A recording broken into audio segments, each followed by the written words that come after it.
días bueno, primero agradecer la invitación a este congreso. Para mí es un gran orgullo y un honor estar aquí con tantos compañeros que seguramente saben mucho más que yo de la obra de Fernando Quiñones, y voy a intentar hacerlo lo mejor posible porque me encuentro, la verdad, en muy malas condiciones. Bueno, voy a hablar un poco sobre los cuentos de Quiñones, sobre su papel, algo de lo que ha dicho Nieves también esta mañana. Voy a tratarlo un poco más aquí, ¿no? Mi padre, que era un modesto comerciante, que no había estudiado prácticamente nada, era suscriptor de selecciones, y en mi casa estaban esas antologías que yo he heredado y tengo. Yo tengo todas esas raras antologías, incluso la del cuento universal, esa la heredé de mi padre, y siempre yo no sabía, y las leí cuando era jovencito, y me imagino que en parte me aficioné al cuento en estas antologías de Quiñones. Yo no sabía quién era Quiñones, claro, ni mucho menos, ni siquiera leía los prólogos en aquella época y se iba a los cuentos directamente, pero las conservo y ahora las he vuelto a mirar y me han sido muy útiles, ¿no? Bueno, Fernando Quiñones no formó parte de ninguno de los grupos literarios que aparecieron en España. Pero me voy a cambiar de gafas porque si no... Fernando Quiñones, no formó parte de ninguno de los grupos literarios que aparecieron en España a partir de los años 50, en busca de presencia, poder e influencia. Ni se encontraba entre los componentes de la Escuela de Madrid ni entre los de Barcelona, a diferencia, por ejemplo, de José Manuel Caballero Bonal, que mantuvo una estrecha amistad sobre todo con los poetas y narradores catalanes y tuvo en la revista de Cela una importante plataforma de influencia y promoción. Tampoco colaboró Quiñones en las publicaciones más significativas de su generación, como Laye o Revista Española, que también ha estudiado el profesor Jurado, ni estuvo vinculado de manera permanente a editorial alguna, de ahí que sus libros fueran saltando de una casa a otra en España o Argentina. En aquellos años no hubo en Andalucía ni revistas ni editores significativos en el campo de la narrativa, ni se formó un grupo consistente de narradores que supusiera una alternativa estética o meramente editorial a los autores de Madrid o Barcelona. La única referencia de Quiñones, el referente en el que se escudó, fue Borges, desde que en 1960 fuera premiado en el concurso de cuentos de la Nación, el diario bonaerense. A Borges le rinde homenaje precisamente en un cuento titulado Aeropuerto 1625, una historia en la que, curiosamente, la principal anécdota es inventada. Se lo cuenta Fernando Sorrentino en un célebre libro de entrevistas de Sorrentino con Borges. Le cuenta, es un andaluzado de Fernando Quiñones, entonces es mentira, le dice Borges. No fue así como pasó, ¿no? En cambio, en los numerosos concursos españoles, con excepción del Sésamo, tampoco se prodiga, pues no compite, o al menos no consta ni entre los ganadores ni tampoco entre los finalistas del Café Gijón, el Leopoldo Alas. Recuerden que el Leopoldo Alas es el premio con el que gana Vargas Llosa en su primera convocatoria con los jefes, nada menos. El Gabriel Miró, el premio de la revista Triunfo, muy mal conocido pero muy importante, del año 62 y 63, o el Hucha de Oro de las cajas de ahorros. Tampoco aparecen sus cuentos en varias de las antologías dedicadas al género. No me voy a detener en eso, pero esto merecería que cuando lo escriba para ser publicado lo desarrollaré. He listado de todas las antologías que tengo, que son bastantes, las antologías que aparece y en las que no aparece, y hay ausencias realmente significativas. Por ejemplo, no aparece en la primera edición de la antología de García Pavón, que quizás sea la gran antología del cuento de esos años, pero sí lo recupera en una edición posterior. La antología de García Pavón es una antología extraña porque quita y pone autores. He visto, normalmente se ponen, pero quitar no he visto que se quiten nunca, ¿no? García Pavón quita, pone, cambia los cuentos, en fin. Dirigí una tesina hace muchos años, cuando las tesinas eran tesis, tenían 400 páginas, sobre todas las versiones de la antología de García Pavón. Bueno, tampoco aparece, repito, en varias de las antologías dedicadas al género, en las que debiera haber sido incluida, ni en las colecciones de clásicos, tipo Castalia, Cátedra, Austral o Crítica, de la misma forma que su narrativa breve, sin que falten trabajos meritorios, algunos de los autores están aquí presentes, no ha sido estudiada todavía, me parece a mí, en profundidad. A pesar de todo ello, Quiñones publica pronto su relato. Entre 1952 y 1960 aparecen 3 narraciones breves suyas en una revista con tanto interés por el cuento como fue Ínsula. Sus libros figuran en editoriales prestigiosas, como son Arión, las argentinas MC y Jorge Álvarez, la colección Novelas y Cuentos de la editorial Magisterio Español, la venezolana Monte Ávila, Alianza, Anay y Mario Múnich y Páginas de Espuma. No sé si el lector de hoy calibra la importancia de estos sellos editoriales, pero no está de más recordar que en Arión, dirigida por Fernando Baeza, publicaron en su colección Espejo y Flor, sobre todo, que es la que publica Quiñones y creo que es la más importante de esta editorial, se publicaron libros como Los niños tontos de Ana María Matute, que hoy es un libro ya mítico del año 56, El corazón y otros frutos amargos de Aldecoa, 1959, que pasa por ser, la encuesta que hicimos en la revista Quimera hace 6 o 7 años, lo sacó como el mejor libro de cuentos de español de todo el siglo XX, o el libro de Josefina Rodríguez, después me acabó firmando como Josefina Aldecoa, un libro de cuentos titulado A ninguna parte. Pero también, no me extiendo, hay muchos más libros en el catálogo, solo voy a citar uno más porque me parece significativo, pero también aparecieron novelas como El señor llega, de Gonzalo Torrente Ballester. MC era entonces una de las grandes editoriales argentinas, una editorial clásica, donde, por ejemplo, Borges y Bioy Casares dirigían la mítica colección El séptimo círculo y donde Borges publica sus libros de cuentos, nada menos. Jorge Álvarez merece, Nieves ha dicho muchas cosas sobre él, pero he escrito la historia de la editorial Jorge Álvarez hace poco, entonces me ha interesado mucho y es un editor extraordinario que acabó siendo, se van a caer ustedes de culo, el representante de Marta Sánchez, ole, vamos, empezó como editor en los años, que comienzan los años 60 en Buenos Aires, se cansó, publicó, montó una editorial que era una especie de editorial pop. Las cubiertas no se acaban de ver bien ahí el contraste, pero si ustedes van a internet y buscan cubiertas de Jorge Álvarez, son extraordinarias. Desde el punto de vista gráfico son totalmente revolucionarias, son barjoldianas, vamos. Alguien que sepa de diseño gráfico merecería que hiciera un estudio sobre las cubiertas de Jorge Álvarez. Y la editorial se plantea, insisto mucho en ello, para ver hasta qué punto es importante la vinculación de Quiñones con Jorge Álvarez. Se plantea como una alternativa al boom. O sea, ahí aparecen otros autores totalmente distintos al boom que podían haber sido alternativa y que en cierta forma lo han sido a la larga a los escritores del boom. Y hablo nada menos de Juan José Saer, de Ricardo Piglia, que ha muerto recientemente. En los 3 tomos de diarios de Piglia se habla bastante de Jorge Álvarez, con bastante admiración y respeto, porque Piglia pudo dejar la universidad donde detestaba dar clases, era profesor de historia, pero ganaba muy poco y además no le gustaba nada dar clases, gracias al dinero que le ofreció Jorge Álvarez para que pudiera publicar sus libros, y con Jorge Álvarez publica su primer libro de cuentos, en fin, con el que empieza a llamar la atención sobre su calidad como escritor. Y publica Manuel Puig, etcétera, y Rodolfo Walsh, y podíamos seguir, etcétera, pero no quiero detenerme más en eso. Hay una cosa importante, que no sé si Nieves lo ha insinuado, bueno, he acabado de decirlo, pero que yo estoy convencido de que toda esa serie de crónicas poéticas de Quiñones, creo que la primera, si no recuerdo mal, es del año 68,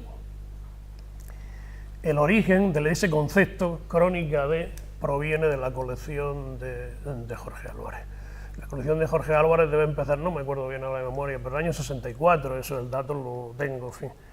Y son como 60 o 70 libros, más o menos, no sé si tantos, bueno,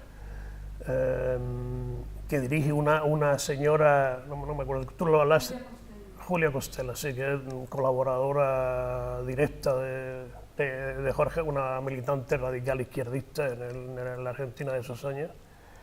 que acabó muy mal, personalmente, como Jorge Álvarez, por cierto. Jorge Álvarez acabó muriendo en la indigencia hace 3 o 4 años en Buenos Aires. Tuvieron los amigos que pagarle una pensión modestísima porque estaba tirado en la calle después de haber sido un hombre realmente rico, porque fue, como digo, agente de grandes cantantes de mucho éxito en España. Bueno,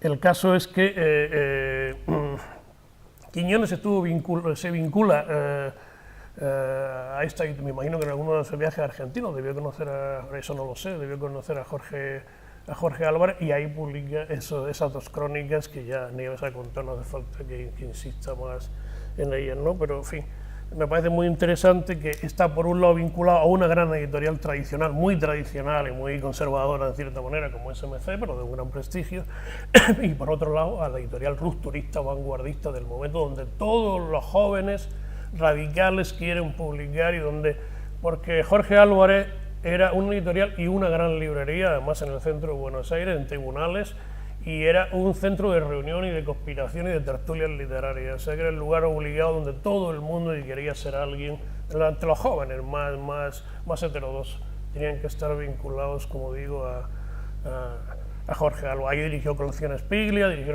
empezó por el gran agente literario Guillermo Sabelson, que ahora vive en Barcelona como agente instalado, empezó a trabajar. Su primer trabajo fue también con Jorge Álvarez. O sea que, bueno, Jorge Álvarez, acabo la historia ya, porque me estoy olvidando de Quiñones. De pronto este hombre se fascinó por el rock and roll argentino, que entonces empezó a surgir, un rock cantado en español, en castellano, y abandonó la editorial, cerró la editorial y se dedicó a editar, y pasó a la historia, es un protagonista principal de la historia del rock argentino, ¿no? Fue productor, portadista, bueno, en fin, agente, y de ahí ya fue cuando llega la dictadura argentina, él pasa a España y entonces se hace agente de estos cantantes que he citado antes, ¿no? Bueno.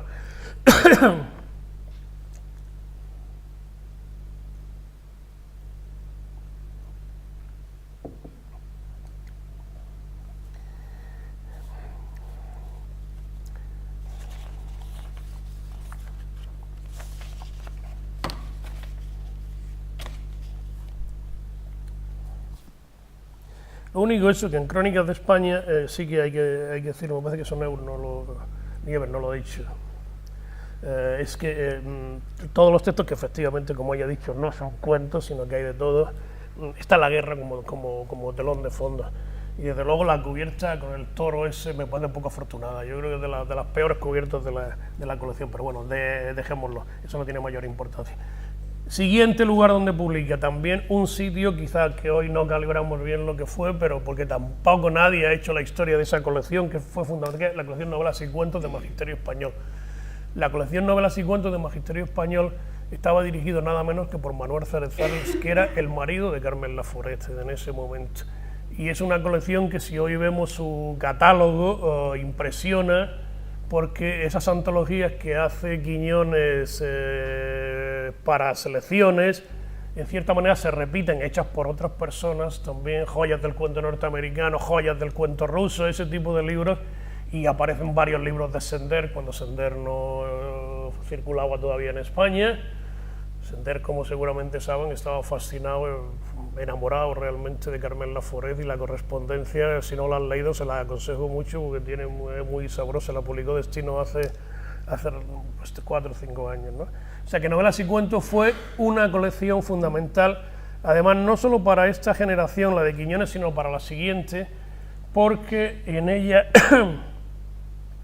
empezaron a publicar nada menos que Luis Mateo Díez, José María Merino, etcétera, etcétera. Los primeros libros, Memorial de Hierbas, por ejemplo, de Luis Mateo, aparece en esa colección. Había un premio Novelas y Cuentos también, y efectivamente le prestó mucha atención al relato breve, a la narrativa breve, cuando en aquel momento prácticamente los editores desdeñaban bastante el género porque no era muy comercial. Y por último, pues no voy a contar la historia de Alianza, sería ridículo, claro, pero sí llamar la atención también sobre la otra editorial, Monte Ávila, que es evidentemente una de las editoriales más prestigiosas y políticamente comprometidas de América Latina, que dirigió, entre otras personas, el exilado republicano español Benito Millán, que vivió en Uruguay muchos años y después, cuando llegó la dictadura a Uruguay, pasó a Venezuela y ahí funda Monte Ávila. En Uruguay había dirigido otras editoriales como Alfa, Arcas, también igualmente muy prestigiosas, ¿no? Millán dirigió esta Monte Ávila en Millán, no es Milla, creo, perdón, no sé si Milla o Millán ahora, bueno, es igual. En dos etapas. En la segunda, entre el 74 y 79, es cuando aparece el libro de relatos de Fernando Quiñones. No me gusta, en cambio, no me gusta nada, y creo que esto no le favorece a Quiñones, la edición de los cuentos completos. Es una edición plagada de errores, y de errores muy graves, en fin. No es la primera vez que esta editorial comete una tropelía de este calibre, porque con Javier Tomeu hizo exactamente lo mismo. Entonces yo creo que esto hay que decirlo, y creo que hay que decirlo en la universidad o en un sitio donde, en fin, y hay que decir, pues, por qué, ¿no? Entonces yo creo que primero se toma unas libertades que yo creo que un editor no se puede tomar nunca, que es suprimir textos de libros. Segundo, suprime las partes de los libros, suprime los antetítulos de las partes.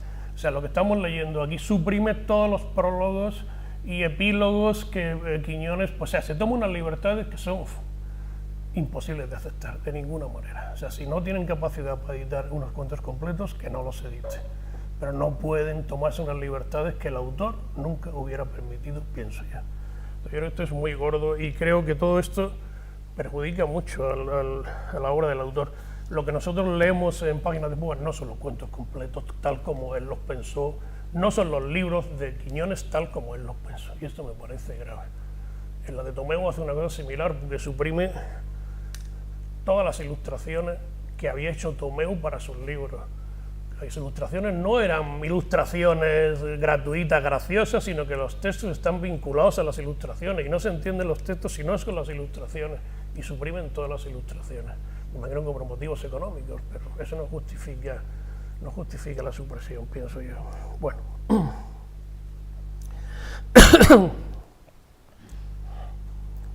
Por ejemplo, en La guerra, el mar y otros excesos y en las historias argentinas se suprimen las referencias a las distintas secciones de los libros y sus correspondientes títulos. Deshacen las partes de la estructura del sexteto de amor ibérico que tú has estudiado. Se suprimen, esto casi es lo más gordo, los 13 textos experimentales del viejo país. Bueno, en fin, yo creo que es imposible hacerlo peor. Por cierto, una cosa, yo creo que hay textos en los cuentos, hay varios cuentos que tienen mucha relación con Javier Tomeu, eso me ha sorprendido. Yo creo que hay textos que están en esa tradición española, aunque Quiñones no tiene nada que ver en su escritura, pero sí con la temática, en esa tradición que es Cunqueiro, Perucho, Tomeu, de bestiario, animales fantásticos, seres raros, el pez hombre, etcétera. Tiene un cuento sobre eso, ¿no? Eso es muy de Tomeu también, ¿no? O sea, yo creo que por ahí habría un camino para hacer un buen artículo. Algunos de los narradores de la generación del medio siglo sintieron cierta incomodidad con la denominación del género, pues no acababa de satisfacerles el marbete de cuento. Recuérdese, por ejemplo, que Ignacio Aldecoa denomina narraciones a la colección de narrativa breve que dirige en Taurus en los años 60, por encargo de García Pavón, por cierto, concepto que también aparece como subtítulo de ese gran libro suyo que se titula, ya lo he citado antes, El corazón y otros frutos amargos, y que comparte con La gran temporada. La gran temporada, que es del 60, se subtitula también Narraciones.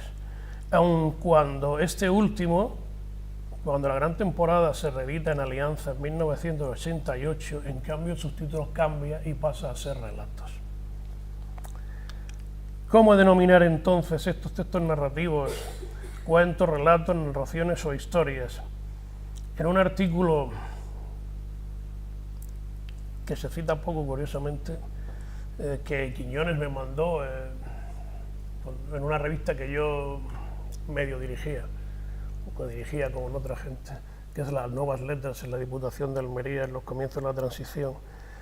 Dedicamos un monográfico al cuento y Quiñones nos mandó un artículo que se titula Basta de cuentos. Creo que es la primera vez, si no me estoy equivocado, es del año 88. Es la primera vez en que Quiñones explica con detenimiento, después lo ha publicado en otros sitios, con otros títulos, etcétera, ¿no? Por qué no le gustaba el término cuento ni el término cuentista y prefería sustituirlo por relato, narración y narrador, afirmando que mejoraría tanto su proyección pública como su producción editorial. Quiñones se decanta por la palabra relato, pues no le gusta cuento, aunque ya hemos visto, Nieves lo ha señalado, y si cogen ustedes los cuentos completos ven que en muchos momentos se refiere a utilizar el concepto cuento también, ¿no?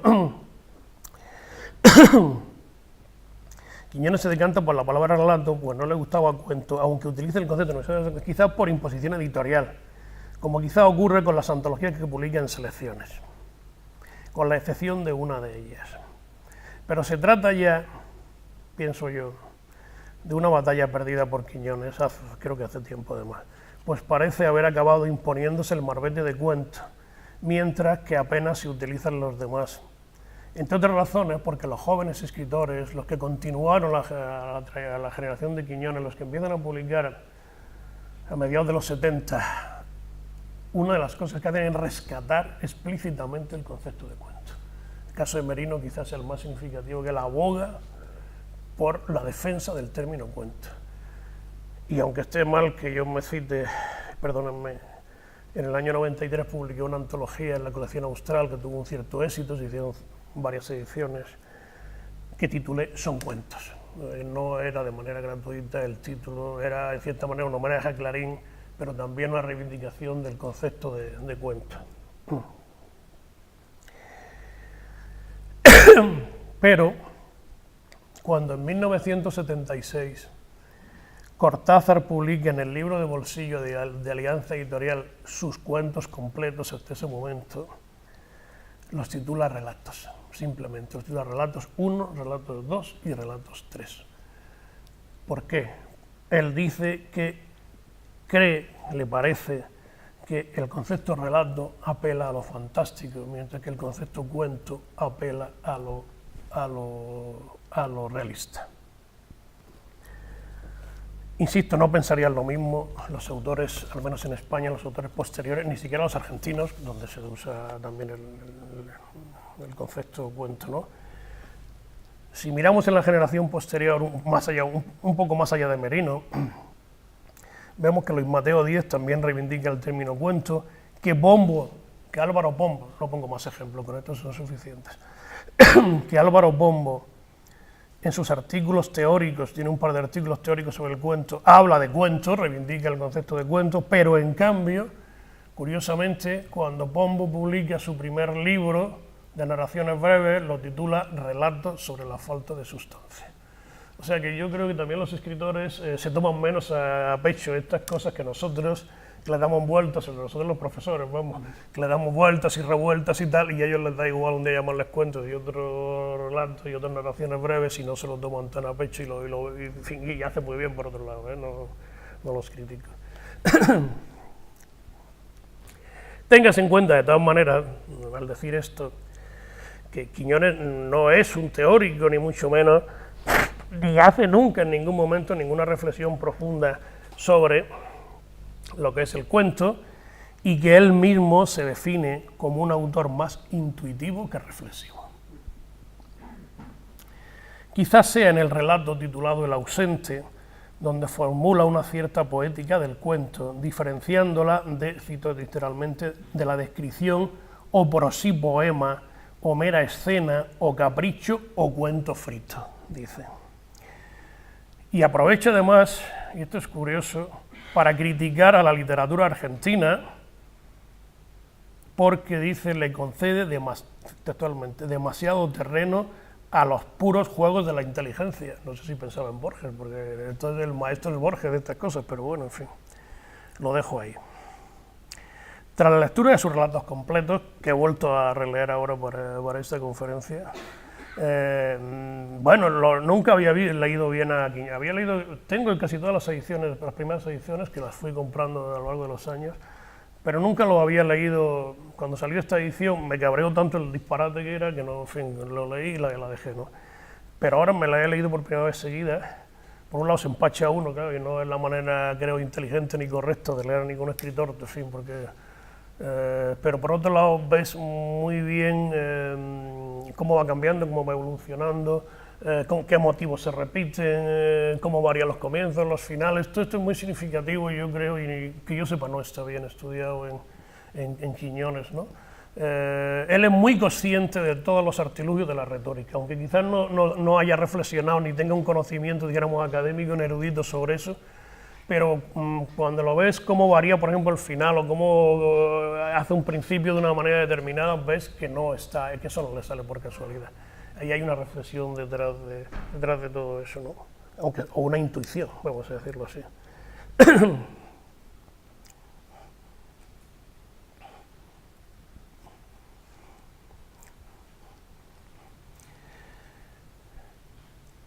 Repito, tras la lectura de sus relatos completos, quizá el marbete más adecuado para denominarlo sea, me atrevo a decir, el menos comprometedor y elástico de narrativa breve. O sea que ni cuento ni relato. Yo lo llamo, no lo digo por chinchar ni por salirme de la fila, pero, y da un poco sí también, pero bueno, en fin, narrativa breve. Ahora explicaré un poquito más por qué, ¿no? Si nos atenemos a las teorías vigentes sobre lo que es un cuento o un relato, que a los escritores les importa un pito, ya lo sé, ya sé muy bien, ahora los utilizo como sinónimos. Se trata de un texto narrativo que se fundamenta en la concesión y en la precisión sin admitir las digresiones. Creo que en esto sí que nos podemos poner de acuerdo, ¿no? Y todas estas características están reñidas, pienso yo, con los textos de Quiñones. Quiñones se declaró siempre admirador de Hemingway y de los narradores de la generación perdida, aunque su prosa, la prosa de Quiñones, fue siempre más verbosa que la de estos, pero también se declaró admirador de Azorín. Ahí la prosa verbosa está más cerca de la de Azorín, pienso yo, y de Borges. Los textos de Quiñones, si bien son breves, muchos de ellos se fundamentan precisamente en la digresión, en la amplificatio. Quiñones era un gran prosista, pero no se siente, creo, cómodo narrando en línea recta hacia el objetivo, sino que le gusta dar vueltas y revueltas, regodearse en la historia, desviarse hacia uno u otro posible camino, añadir siempre un detalle o una anécdota más. Buena prueba de ello es, por ejemplo, el cuento El armario, sobre el drama que supone la emigración a Alemania, que dio lugar después a una obra de teatro, El grito, o Legionaria, piezas que nos han dejado solos ambas, que es un fragmento, o puede leerse como un fragmento de novela, o La honra, que podía ser un anticipo pienso yo, de las Mil noches de Hortensia Romero. El viejo país, el libro de 1978, se cierra precisamente con un relato titulado Kubalix, que estaría, antes lo he anticipado brevemente, en el contexto de algunas obras de Borges, Cunqueiro, Perucho e incluso Javier Tumeo. La diferencia estriba en que Quiñones se extiende en exceso sobre las características y funciones de este curioso y extraño animal. Otro texto mientras el texto de Quiñones tiene 8 o 10 páginas, quizá más, un poco más, ¿no? Y en cambio textos equivalentes sobre animales raros o imaginarios de Borges no pasan de 3 o 4 páginas porque quizá ese tipo de descripción no da para más, ¿no? Y a propósito de esto de uso del amplificatio, me estaba acordando ahora mismo de un cuento que me gusta mucho, que yo pondría en una antología de Quiñones, que se llama, creo que se llama Cookie. Es la historia de un niño que descubre a su madre en la cama con un amante, vamos, así. Entonces, el cuento empieza así, un niño pequeñito, muy pequeñito, ¿no? Corretea por su casa, se asoma al dormitorio y ve a la madre diciendo no, nada, y un tío encima, en fin, después sabremos que es el vecino del piso de abajo, bueno, en fin, está haciendo el amor con la madre, ¿no? Y después vemos en el cuento que hay una especie de crisis, la madre le exige al padre que trabaje menos, que no la atiende, que no le tal, y bueno, esa tensión de pronto se trunca con una digresión que a mí me deja un poco como palmado, porque rompe todas las leyes y todas las teorías sobre el cuento. Es que la madre y el niño se van al mercado a comprar, y entonces Quiñones cuenta que compran peras, que ven melones, que compran fruta y no sé qué, no sé cuánto y tal. Es una cosa que yo, francamente, le hubiera quitado al cuento, ¿no? Claro, no sé, a lo mejor lo hubiera atropellado totalmente, ¿no? Pero esa larga digresión sobre la visita al mercado de la madre y el niño choca mal con lo que se supone que debe ser un cuento, ¿no? Y hay muchos textos de Quiñones que les parecen, no lo critico, es otra manera de escribir los cuentos, no digo que los cuentos tengan que ser como una flecha que va a una diana, ¿no? En fin, hay otras posibilidades retóricas, ¿no? Pero me llama la atención cómo él no tiene ningún problema en desviarse de la cuestión central e irse a cosas secundarias que a veces no aportan nada al sentido fundamental del texto. ¿Cómo voy de tiempo? Pues llevas ahora mismo media hora, llevas 30 minutos. Bueno, entonces me queda todavía un poco más, ¿no? Vale. Por otra parte, en el mismo sentido, se incluyen textos en los completos, ¿no?, que creo que no pueden leerse como relatos ni como cuentos, que creo que se leen mejor en otros géneros, ¿no? Por ejemplo, El desencajonamiento es un texto este es un texto extraño porque yo creo este es un cuento, sí, perdón, pero es un cuento que va cambiando de tema y que por su estructura y desarrollo tengo yo la impresión como lector, una impresión subjetiva, claro, que parece más bien el fragmento de una narración de mayores dimensiones, que podía ser una novela corta o una novela, ¿no? Pero, por ejemplo, al respecto de textos que aparecen como cuentos, pero que a mí me parece que no lo son, que se leen mejor en otros géneros, ¿no? Yo citaría El sultán obrero o Patos, Berlín, la guerra. Yo creo que son más bien crónicas de un viaje a Estambul y un viaje a Berlín, respectivamente. Incluso hay un texto, Dos orejas perdidas, que se subtitula explícitamente Crónica. Y por último, a este respecto, El parpadeo es más bien, pienso yo, la glosa de una leyenda que un cuento propiamente dicho. Y eso por no hablar de los microrelatos.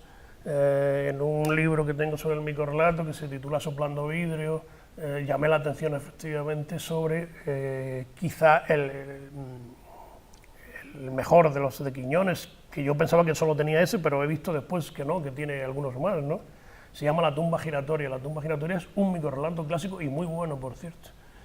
O sea que este ya no es cuento, sino que forma parte de otro género.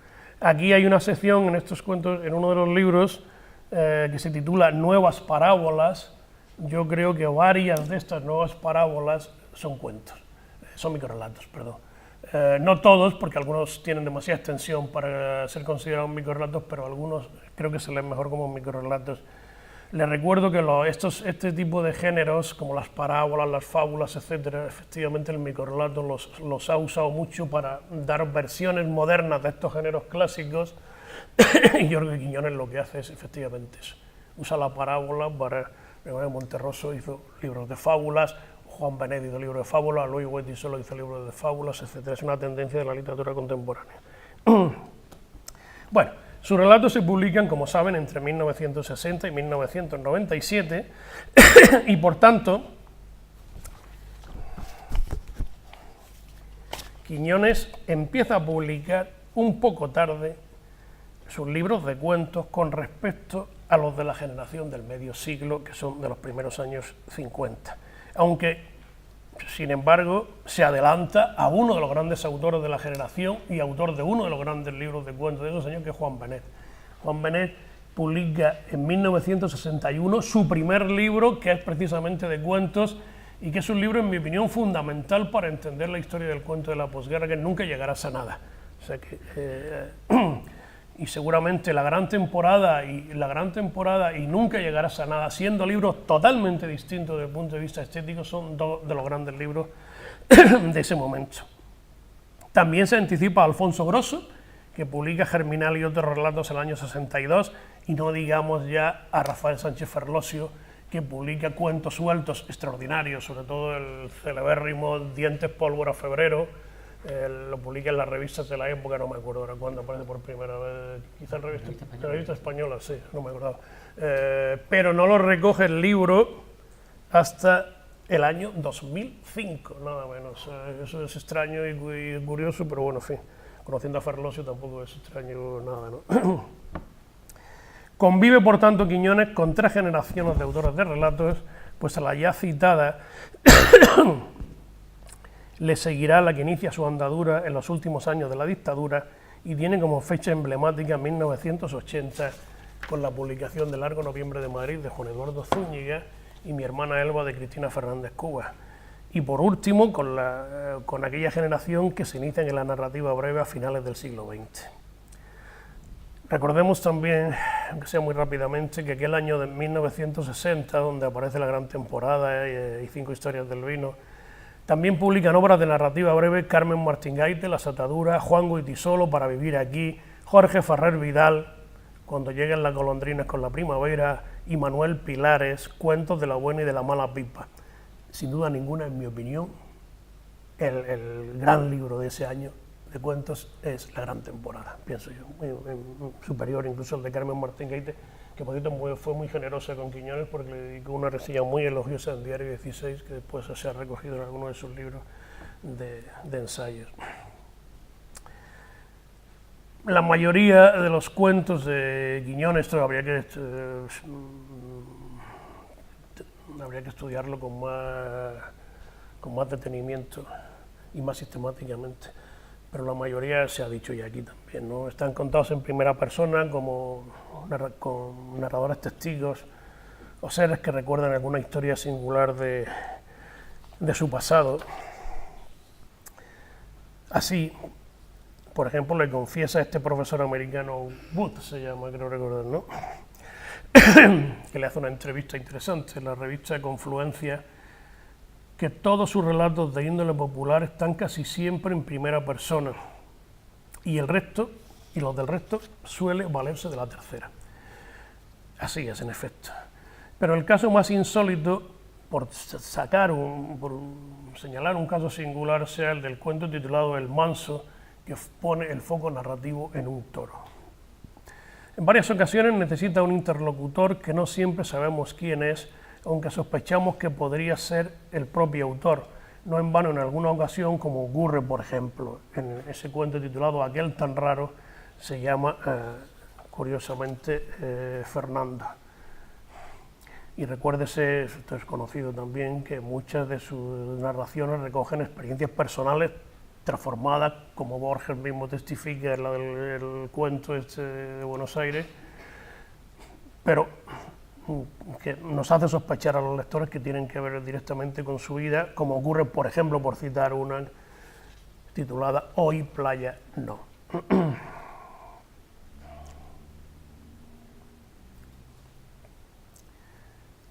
Respecto a la lengua, había muchas cosas que decir y hay una tesis doctoral, creo, que no he leído lamentablemente, pero he leído algún artículo sobre eso. Pero a mí me llama la atención a todos los que han leído la obra de Quiñones, y es una de sus características principales, ¿no? La habilidad, el oído que tiene para captar el ritmo del lenguaje.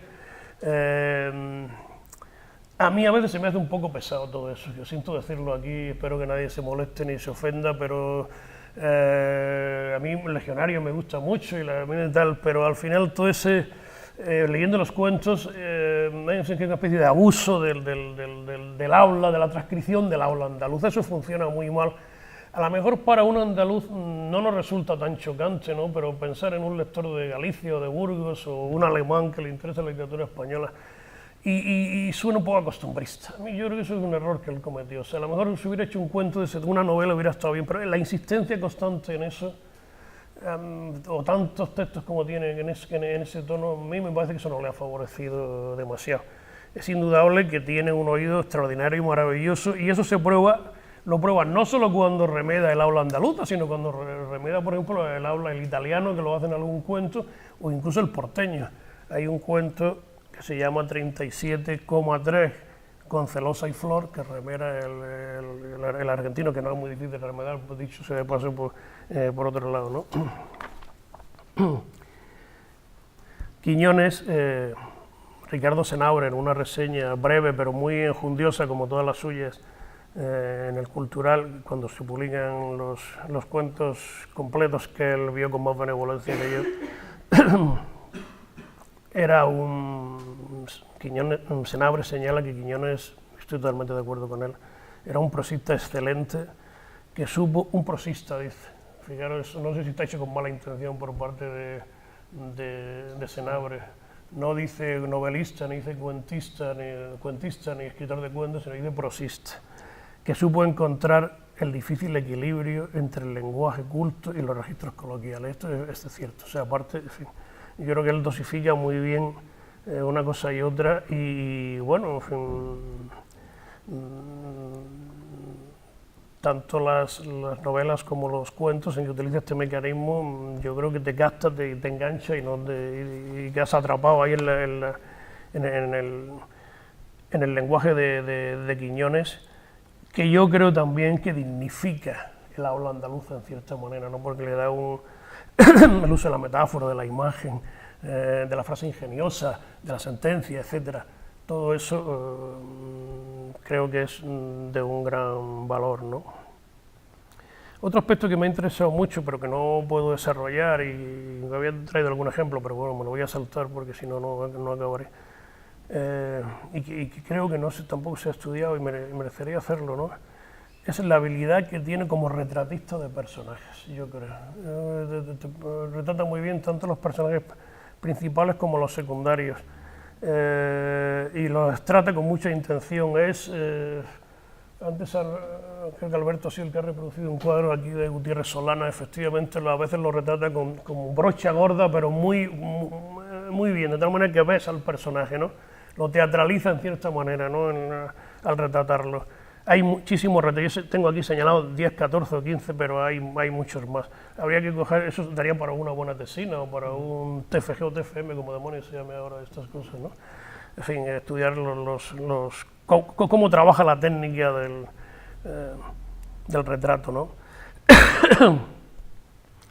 El caso es que retrata personajes trágicos del mundo andaluz, y en pocos escritores como en él se da esa conciencia de lo andaluz alejada de todo tipo de folclore barato y comercial.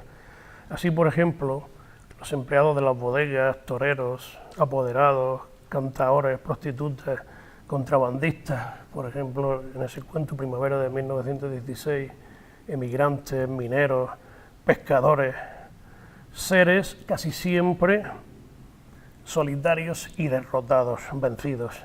No en vano, para Quiñones, le dice también al profesor Booth, cito textualmente, la soledad es un componente radical humano. Y a menudo, aunque no siempre explícitamente, hay un par de casos o tres en que la crítica es muy explícita, pero siempre está disimulada, está metaforizada. A menudo hay una intención crítica social, la denuncia de las injusticias, del abuso de los poderosos, de la complicidad de la Iglesia con los que mandan. Hay un cuento sobre esto en concreto. Bueno, lo tengo aquí citado, no me acordaba. Los únicos muertos de la Humosa. O en Nos han dejado solos, donde critica la construcción de un puerto pesquero en un lugar en que carece de utilidad, pero beneficia a los poderosos. Acabo. No me he ocupado de Coro a dos voces porque es el libro que más atención le ha prestado la crítica, pero sí quiero decir un par de cosas sobre este libro. No me parece tan adecuado el subtítulo que le pone Quiñones de novela de relato. Me parece, quizá porque en el momento que se lo pone no teníamos el conocimiento que tenemos hoy de eso que se llama ya ciclo de cuentos. O sea, aunque ciclo de cuentos ha habido siempre, ha existido siempre. Un ciclo de cuentos lo explico para que no lo sepa. Para quien no lo sepa, un ciclo de cuentos es un libro compuesto por piezas independientes que se pueden leer como cuentos, pero que se genera entre las distintas piezas una cierta relación o complicidad, que puede ser simple o compleja. Sería simple, en el caso de Dublineses de Joyce, la única relación es que transcurre en la ciudad de Dublín. pero puede ser muy compleja, como por ejemplo en Cuentos del barrio del refugio de José María Merino, es bastante más compleja, no puedo detenerme a explicar ahora por qué, porque si no... este mecanismo del ciclo de cuentos que estaba muy mal estudiado, y el concepto proviene de la crítica norteamericana, y hay varios libros que estudian todo el que consiste un ciclo de cuentos y sus variantes y sus posibilidades distintas, ¿no? Oye, muy cultivado por los escritores más jóvenes, ¿no? Pero quizás la primera persona que lo utiliza en España, que yo recuerde en la literatura contemporánea, sea Esther Tusquet, con un libro que se llama 7 miradas en un mismo paisaje. En realidad son 7 cuentos, pero que no componen una novela, porque es que en este país todos son novelas al final, ¿no? En fin, ustedes no sé si han leído un libro que que el año pasado publicó Luis Mateo Díez, que se llama Divagaciones se llama, sí. Bueno, Luis Mateo dice que es una novela, en la solapa del libro dice que es una novela. Todos los críticos dicen que es una novela, pero si lees el libro, son 85 cuentos que no tienen nada que ver los unos con los otros. ¿Por qué es una novela entonces? Porque entonces todos son novelas, ¿no? Después, cuando le preguntas a Luis Mateo, dice, bueno, no, eso puede ser un libro de cuentos. ¿Es por motivos comerciales? A mí, si fuera otro escritor, a lo mejor hubiera dicho que sí, pero en el caso de Luis Mateo me cuesta trabajo pensar que sea... En fin, y yo creo que algo de eso le pasó también aquí a Quiñones, ¿no? Novela de relatos. A mí me parece que no es una novela de relatos, que es un libro de cuentos. Bueno, está incluido en los cuentos completos. Pozuelo dice que es una novela. No estoy de acuerdo, siento decirlo. Yo creo que es, si queremos precisar más, sería eso que llamamos un ciclo de cuentos, que hay, como digo, muchos ejemplos. Les voy a poner simplemente dos muy conocidos. Los girasoles ciegos, de Alberto Méndez, que también he visto en muchas ocasiones llamarlo novela. Bueno, no es una novela, es un libro de cuentos o un ciclo de cuentos, ¿no? Y los cuentos del barrio del refugio de José María Merino, que tiene mucho, que juega con... Merino ha hecho una cosa después posterior muy interesante, no me recuerdo cómo se llama el libro ahora, que es un ciclo de cuentos y microrelatos. O sea, cuento, microrelato, cuento, va saltando, y unos tienen que ver con otros, pero todos se leen independientemente, ¿entiendes? No sé si me explico bien lo que quiero decir, ¿eh? Que eso es otra posibilidad distinta, ¿no? Bueno.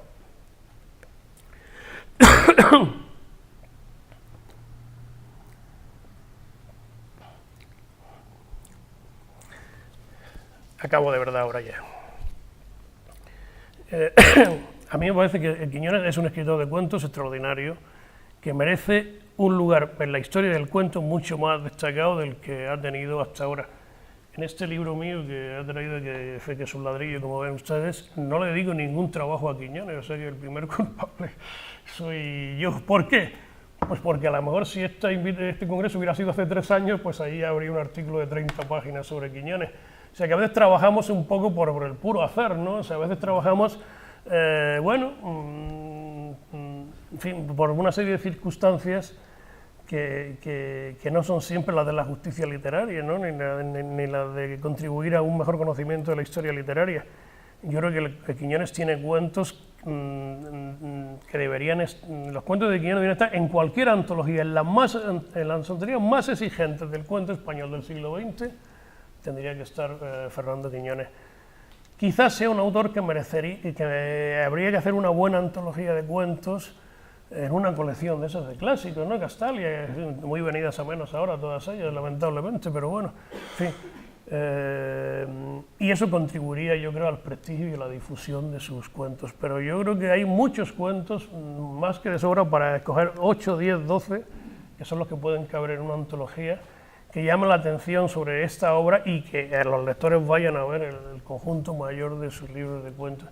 Y yo creo que también, esto no lo he hecho en esta ocasión por falta de tiempo, pero habría que hacerlo, que habría que mirar también, volver a las novelas, volver a los artículos, volver al teatro, que a mí me parece muy interesante el teatro de Quiñones, que además las 2 obras que yo he visto, El Grito y Legionaria, estaban extraordinariamente bien interpretadas, que eso también es muy importante, ¿no? Y yo creo que es una obra que se alimenta, sus ensayos sobre el flamenco, etcétera, ¿no? Se alimenta unas partes, unos géneros de otros, y dar una obra efectivamente complejísima y de una gran potencia y de un gran interés. Y muchas gracias y perdonen en las penosas circunstancias que me encuentro. Discúlpenme. Gracias a ti, Fernando.